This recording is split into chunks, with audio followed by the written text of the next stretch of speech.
दोस्तों, उत्तर प्रदेश के Lucknow railway station पर अचानक से अफरा-तफरी मच जाती है, क्योंकि वहाँ पर जब एक छपरा गोमती एक्सप्रेस ट्रेन रुकता है और उसके स्लीपर 1 यानी कि S1 कोच से एक ऐसी चीज़ मिलती है, जिसे देखकर सभी की रूह काँप जाती है।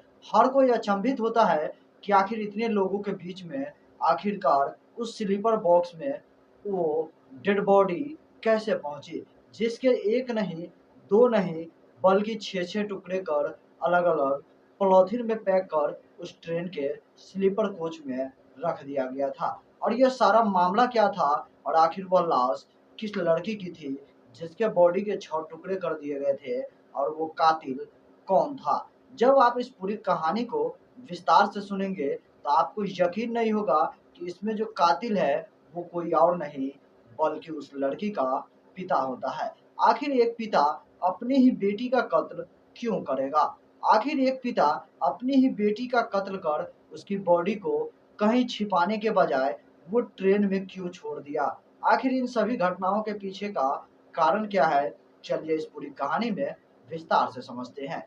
नमस्कार दोस्तों, मेरा नाम है सुशील पंडित और आज की यह घटना उत्तर प्रदेश राज्य के लखनऊ जिले के अंतर्गत घटी थी, जहां पर एक छपरा गोमती एक्सप्रेस ट्रेन होता है, जो कि लखनऊ रेलवे स्टेशन पर आकर रुकती है। और जैसे ही वहां रुकती है, लोगों की नज़र इधर-उधर उतर रहे लोगों पर पड़ती है, लेकिन उन्हीं में से एक व्यक्ति का नज़र एक बॉक्स पर पड़ती है, जो सामान सीट के नीचे रखा होता है उस बॉक्स पर। अब कई लोग सोच रहे थे शायद कोई व्यक्ति अपना सामान भूल गया होगा या उतारना भूल गए होंगे। लेकिन उन्हीं में से एक व्यक्ति को शक होता है और इस घटना की जानकारी जीआरपीएफ पुलिस वाले को देते हैं। जब जीआरपीएफ पुलिस वाले उस बॉक्स को उस स्लीपर कोच एस नंबर 1 से बाहर निकालते हैं और स्टेशन पर रखकर उस बॉक्स को खोलते हैं और उसके बाद उस बॉक्स में से जो निकलती है, उसे देखकर रेलवे स्टेशन पर अफरा-तफरी मच जाती है।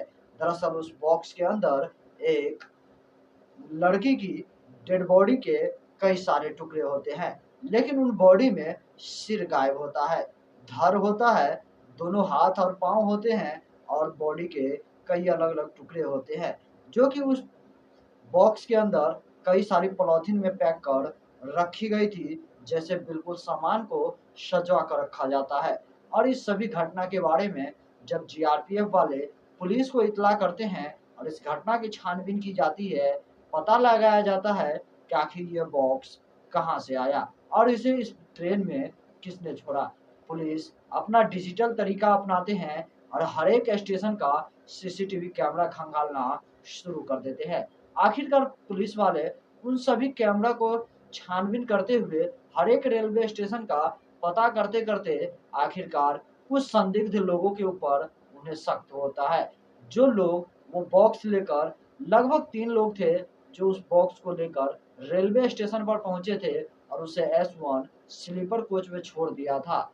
जब पुलिस वाले अब उस व्यक्ति तक पहुँचने की कोशिश करते हैं और अगल-बगल के खबरियों के द्वारा पता लगाते हैं कि आखिर ये तीनों व्यक्ति कहाँ के थे। तब जाकर उन्हें पता चलता है कि वो तीनों व्यक्ति उत्तर प्रदेश के कुशीनगर जिले के बिघी गाँव का रहने वाला था। आखिरकार पुलिस वाले वहाँ पहुँचते हैं और उस व्यक्ति को अपने कस्टडी में लेते हैं, जो व्यक्ति उस बॉक्स को ले जाकर रेलवे स्टेशन पर एक ट्रेन में छोड़ा था। दरअसल उस व्यक्ति का नाम विघ्नेश अंसारी होता है। जब पुलिस वाले उन्हें अपनी कस्टडी में लेते हैं और उनसे जब पूछताछ करते हैं कि आखिर उस बॉक्स में किस लड़की की डेड बॉडी थी और आखिर तुमने उस बॉडी को उस ट्रेन में क्यों छोड़ा?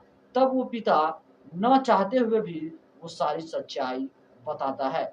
वो कहता है उस बॉक्स के अंदर किसी और की नहीं, बल्कि मेरी खुद की बेटी, जिसकी उम्र 16 वर्ष थी, उसकी बॉडी के टुकड़े थे।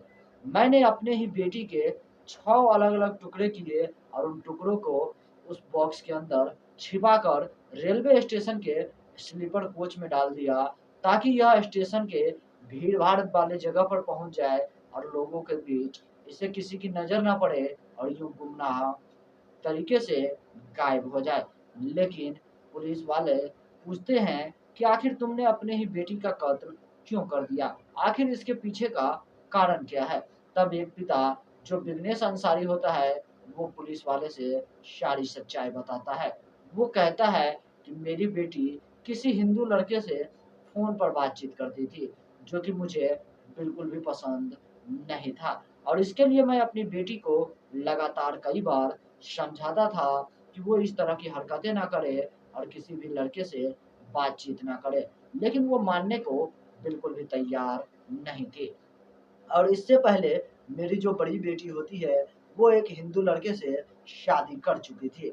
इसीलिए मुझे डर था कि मेरी ये दूसरी बेटी भी कहीं उस लड़के के साथ शादी ना कर ले और गाँव समाज में मेरी इज़्ज़त उड़ जाती, मेरी बदनामी होती और इसी डर की वजह से मैं ये कदम उठाया। और यह कदम उठाने के बाद ये जो मैंने कत्ल किया, यह पूरी प्लानिंग की तरीके से की गई थी।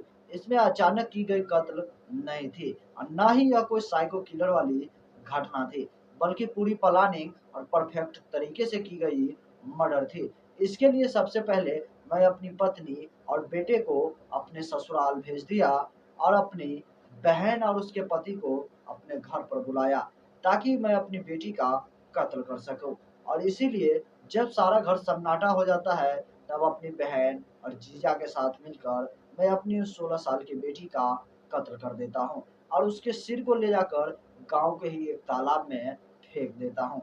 बाकी उसकी बॉडी को ठिकाना लगाना था, इसीलिए उसकी बॉडी के कई सारे अलग-अलग टुकड़े कर पॉलीथीन बैग में और बॉक्स में भरकर उसे रेलवे स्टेशन पर ले जाकर उस ट्रेन में छोड़ दिया, ताकि उस लड़की की डेड बॉडी किसी दूसरे राज्य में पहुँच जाती और वह एक गुमनाम लाश की तरह छिपी रहती और कोई भी पुलिस वाले मुझ तक नहीं पहुँच सकते। लेकिन पुलिस वाला जब ये सारी घटना सुनते हैं, तो उन्हें यकीन ही नहीं हो रहा था कि एक पिता अपनी इज़्ज़त और अपनी आबरू को बचाने के लिए एक 16 साल की नाबालिग लड़की, जो कि किशोरी लड़की थी, उसका कत्ल कर देंगे और वो भी इतनी बेरहमी से। आखिरकार एक पिता जो किया अपनी 16 साल की बेटी के साथ, क्या वो सही था? या एक बेटी जो अपने पिता की इज़्ज़त उछालने के लिए दूसरे लड़के से प्यार कर बैठी थी और उस प्यार को पाने के लिए उस लड़के के साथ शादी करना चाहती थी। इन दोनों में कौन सही था और आपको क्या लगता है कि इन दोनों में किसने गलत किया था? आप लोग कमेंट में ज़रूर बताइएगा। फिलहाल पुलिस इस मामले में उस लड़की के पिता विघ्नेश अंसारी को गिरफ्तार कर लिया है और साथ ही साथ उसकी बहन और उसके जीजा को भी गिरफ्तार कर कानूनी कार्रवाई के लिए जेल भेज दिया है। तब तक के लिए दोस्तों, इस वीडियो से मैं विदा लूँगा और फिर मैं मिलूँगा आपसे अगला एक नए एपिसोड में एक नई कहानी के साथ। तब तक के लिए जय हिंद, जय भारत, सतर्क रहिए, सावधान रहिए।